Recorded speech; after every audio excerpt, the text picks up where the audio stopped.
के मवालात को सारे वर्करन छेन रिश्ते कोयन है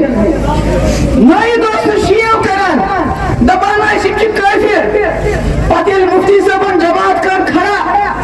शनाव जमान सुन गए शहीद ये फारूक अब्दुल्ला वजीर आला ओस तिम दाई रिश्वत खिलाफ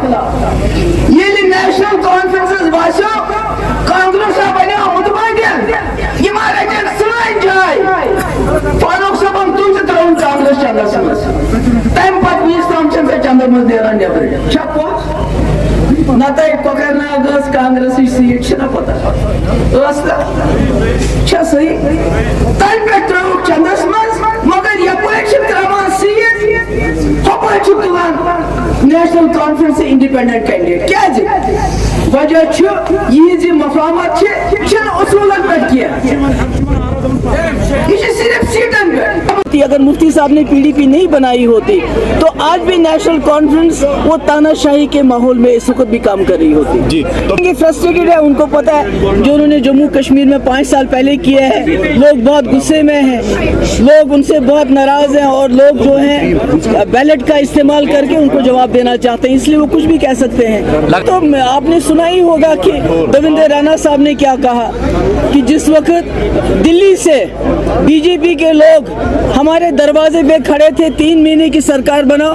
तो दिल्ली जाके नेशनल कॉन्फ्रेंस का कौन सा बड़ा लीडर अमित शाह से मिलता था और कहता था हमारे साथ सरकार बनाइए बिला शर्तों शुरू।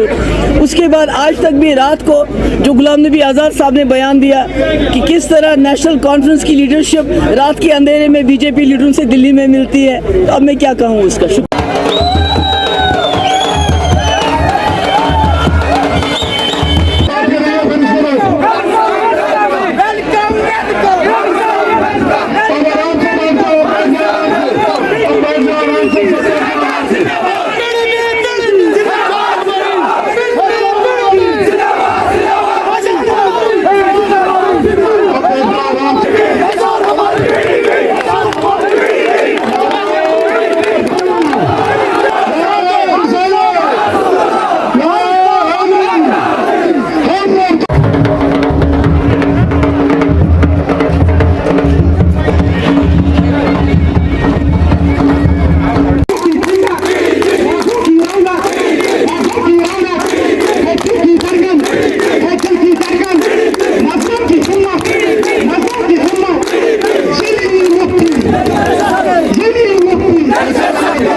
Bye.